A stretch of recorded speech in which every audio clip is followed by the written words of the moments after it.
Nah, di sini adalah contoh dari oligosakarida ya. Jadi oligosakarida ini bisa berupa homo atau heteropolimer dari monosakarida. Jadi kalau homo berarti berasal dari jenis monosakarida yang sama. Kalau hetero berarti dia berasal dari beberapa jenis monosakarida. Jadi kalau rantainya pendek biasanya dari galaktosa, glukosa, dan fruktosa yang terdiri dari 2 sampai 10 monosakarida. Jadi kalau misalnya kita sebut sebagai sukrosa terdiri dari glukosa dan fruktosa. Tapi kalau glukosa, fruktosa plus galaktosa maka kita sebut sebagai rafinosa.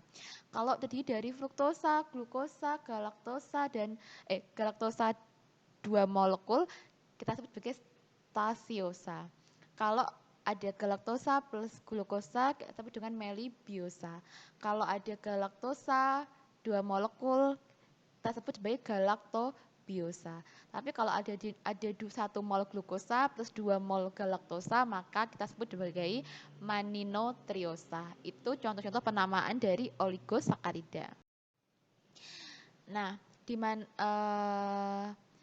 untuk jenis oligosakarida yang terdiri dari unit glukosa, fruktosa, dan galaktosa adalah jenis rafinosa, stakiosa, dan berbaskosa. Ketiga jenis oligosakarida ini paling sering kita temuin di dalam biji tumbuh-tumbuhan dan kacang-kacangan. Dan ketiga jenis oligosakarida ini tidak dapat dipecah oleh enzim-enzim pencernaan.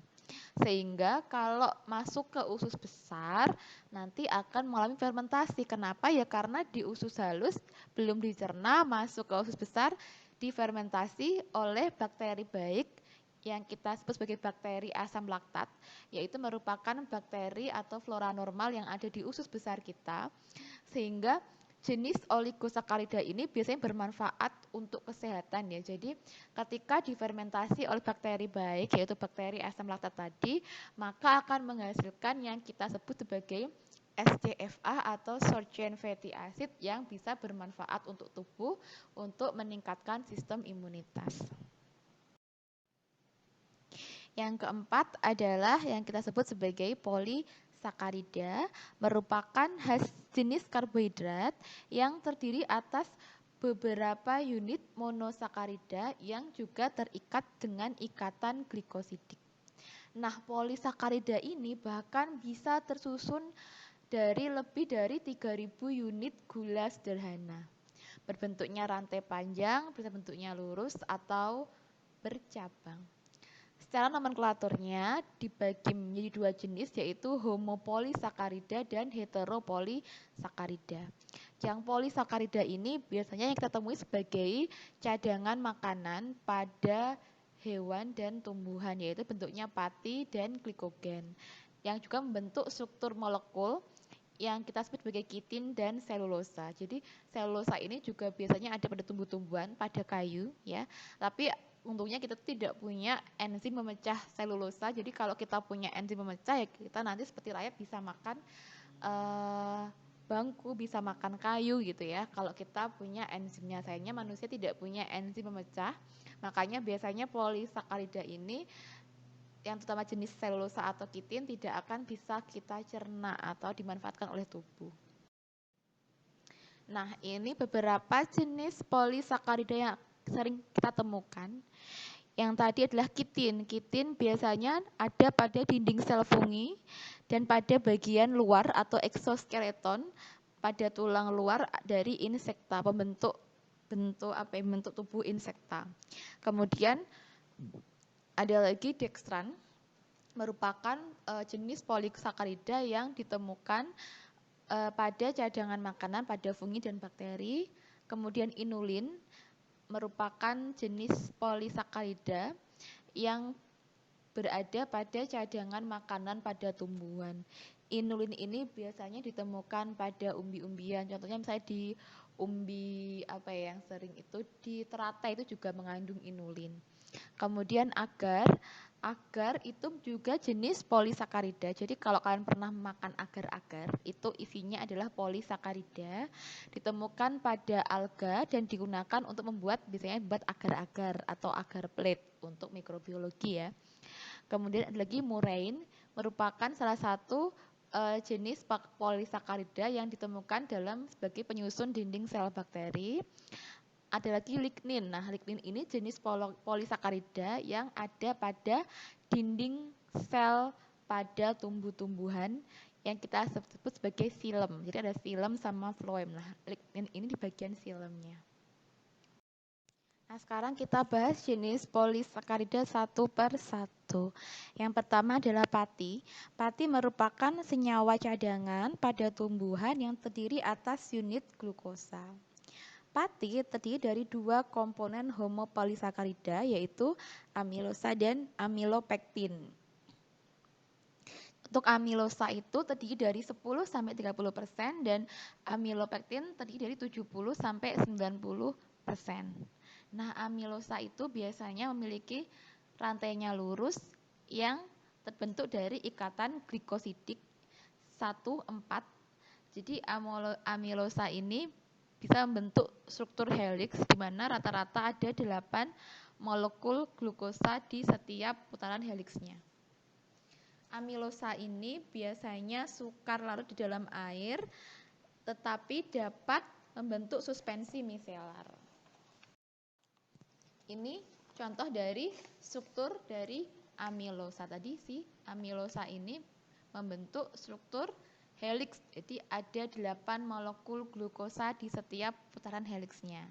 Nah, nanti amilosa ini kalau nanti kita analisis menggunakan analisis iodin untuk melihat jenis karbohidratnya, maka amilosa ini akan membentuk kompleks berwarna biru. Nah, yang kedua adalah amilopektin. Amilopektin merupakan polimer glukosa yang terdiri atas rantai lurus dengan ikatan glikosidanya 1,4 dan cabang yang terbentuk dengan ikatannya 1,6. Jadi ikatannya di atom C nomor 1 bagian 4 dan atom C pada bagian cabang yang ke-6. Nah, nanti amilopektin ini akan memberikan perubahan warna merah violet jika kita analisis menggunakan analisis iodin. Nanti diterangkan di pertemuan selanjutnya bagaimana sih cara mengetahui dia itu polisakarida, monosakarida, dia glukosa, fruktosa, itu ada di pertemuan selanjutnya. Ini contoh perbedaan struktur dari amilosa dan amilopektin. Jadi kalau amilosa bentuknya kayak rantai, kalau amilopektin agak bercabang-cabang ya. Nah, yang kedua adalah glikogen. Glikogen merupakan jenis polisakarida yang berfungsi sebagai cadangan makanan pada hewan.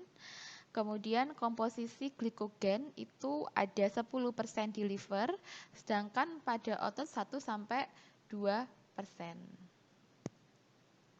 Nah, glikogen ini biasanya disimpan oleh manusia atau hewan, tapi kalau sangat banyak jumlahnya maka akan disimpan dalam bentuk jaringan lemak atau dalam bentuk sel adiposa.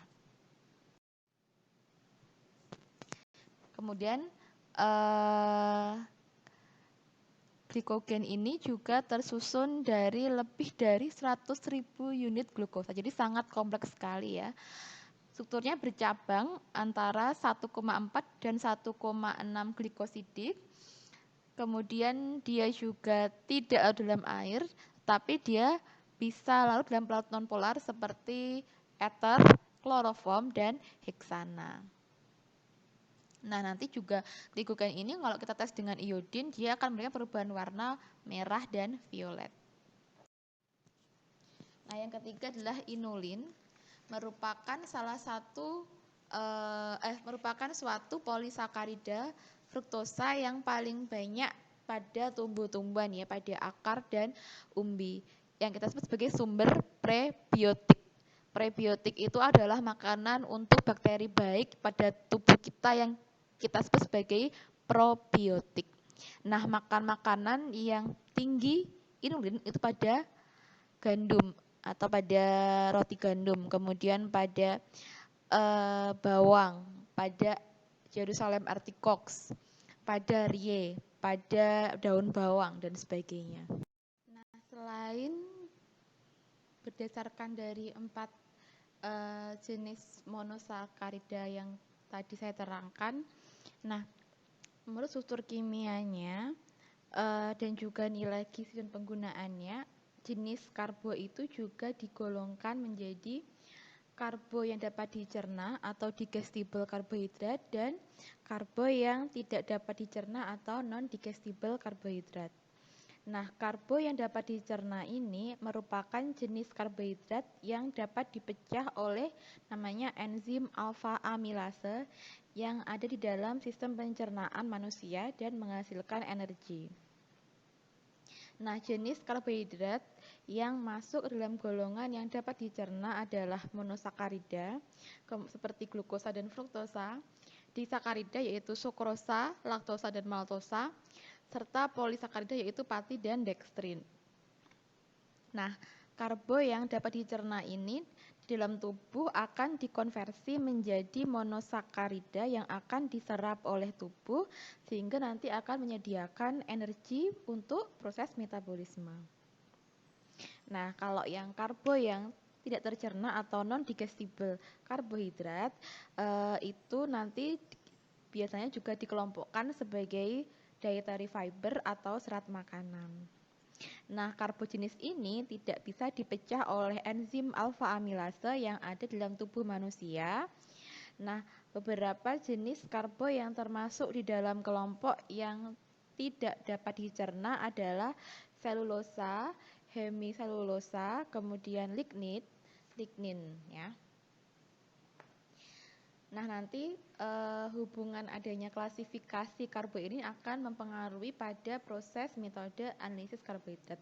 Nanti akan diterangkan pada pertemuan selanjutnya. Jadi, serat makanan itu merupakan jenis karbohidrat atau total karbohidrat yang tidak dapat dicerna di dalam bahan pangan, ya.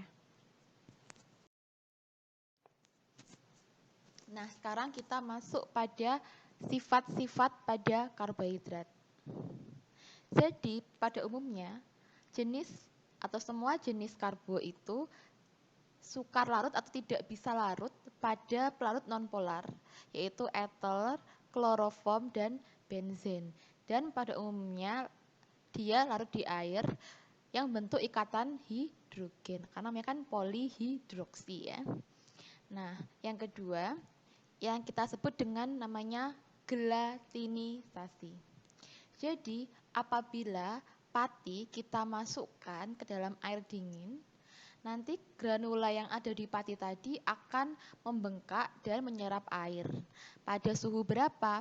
Nah, berarti proses gelatinisasi atau biasanya mengalami proses kayak membengkak gitu ya. Kalau kita masak nasi jadinya beras jadi bengkak itu biasanya pada suhunya 55 sampai 78 dengan pH-nya yaitu 4 sampai 7. Jadi cenderung dari asam menuju pH yang netral. Nah, ada yang kita sebut dengan namanya proses retrogradasi. Adalah proses kristalisasi kembali pati yang telah mengalami gelatinisasi. Jadi nanti pati yang sudah mengalami gelatinisasi ini dapat mengalami proses kristalisasi kembali. Nah, jadi tadi kan pati terbentuk dari apa? Amilosa dan amilopektin. Jadi bentuknya ada granula-granula. Nah, ternyata proses gelatinisasi itu tadi dapat menyerap air, kemudian nanti volumenya akan mengembang. Tetapi ternyata pati itu juga bisa mengalami proses namanya retrogradasi, itu proses menjadi kristal gitu ya. Biasanya itu digunakan untuk membuat nasi instan. Jadi nasi kita lakukan proses gelatinisasi sampai 70 derajat, terus kita lakukan proses retrogradasi. Nanti ketika dimasakkan ulang akan terbentuk proses gelatinisasi kembali.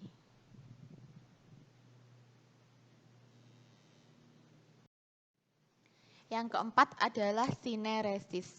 Apa itu sineresis? Merupakan keluarnya air dari gel karbohidrat yang telah mengalami tergelatinisasi karena perlakuan tertentu, yaitu bisa dari panas, waktu, dan adanya enzim. Contohnya adalah agar-agar. Kalau kita punya agar-agar, kita taruh di tempat yang agak panas, nanti tiba-tiba ada air yang keluar. Nah, itu yang disebut sebagai sineresis. Atau misalnya kita bikin ini tape. Nah, di tape nanti kan berarti ada karbohidrat yang kita fermentasi menggunakan enzim yang ada pada bakteri. Kemudian terjadi proses sineresis, jadi ada keluarnya cairan pada fermentasi dari beras atau yang kita sebut sebagai tape ketan hitam gitu ya. Nah, yang kelima adalah polimerisasi pati. Merupakan pembentukan pati dimulai dari monosakarida hingga ke polisakarida. Nanti ini berhubungan dengan proses glukogenesis. Apa itu glukogenesis? Nanti akan diterangkan di mata kuliah biokimia di semester 3. Yang jelas kita paling tidak sudah tahu dasarnya bahwa pembentukan pati itu kita mulai dari bentuk dari jenis monosakaridanya tertentu baru menjadi polisakarida yang kalau dalam tubuh manusia disebut dengan glukogenesis. Yang keenam, pemecahan pati. Jadi pemberian panas dan enzim pada karbohidrat itu akan memotong ikatan kimianya. Jadi kalau misalnya kita makan nih, kita makan dihancurkan, ada enzim yang ada di mulut, amilase, kemudian melarutkan makanan, kemudian nanti akan berubah menjadi maltosa, kemudian dipecah lagi menjadi glukosa. Dan glukosa ini akan dimetabolisme dalam tubuh menjadi ATP, kemudian disekresi melalui ginjal menjadi, yaitu ada CO2 dan H2O, dan juga di paru-paru juga. Kemudian kalau ada kelebihan maka akan disimpan dalam tubuh menjadi glikogen. Nah, ternyata karbo ini bisa juga berinteraksi dengan zat-zat yang lainnya. Misalnya interaksi antara karbohidrat dengan air yang kita sebut dengan reaksi hidrolisis, yaitu reaksi interaksi antara karbohidrat atau CHO dengan air. Selain itu nanti juga struktur karbohidrat ini juga dapat mengikat atau merangkap air yang tadi kita sebut sebagai gelatinisasi.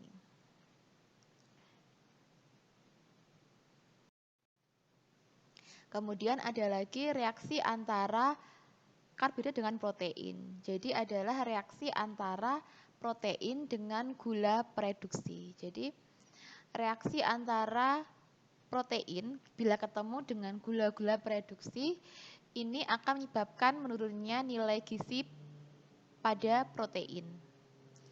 Biasanya reaksi ini terjadi ketika kita melakukan pembakaran pada suhu yang tinggi. Misalnya adalah pembakaran roti. Roti kan ada telurnya, kemudian ketemu dengan karbohidrat dari tepung gandumnya. Maka itu akan bentuk warna coklat yang disebut dengan reaksi Maillard. Ada lagi ketika manaskan daging. Nah, itu ada bentuk warna coklatnya. Itu merupakan interaksi antara protein dengan gula yang mengalami pereduksi, sehingga nanti nilai gizi proteinnya itu akan turun. Jadi mulai sekarang ya kalau masak ya jangan sampai bentuk warna kecoklatan.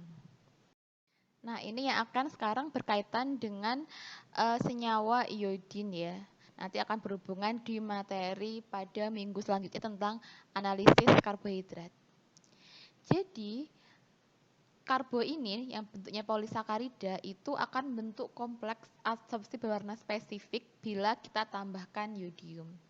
Jadi, polisakarida yang jenisnya amilum itu akan memberikan warna biru bila kita tetes dengan larutan iodin. Yang ada di mana? Bisa yang ada di betadin.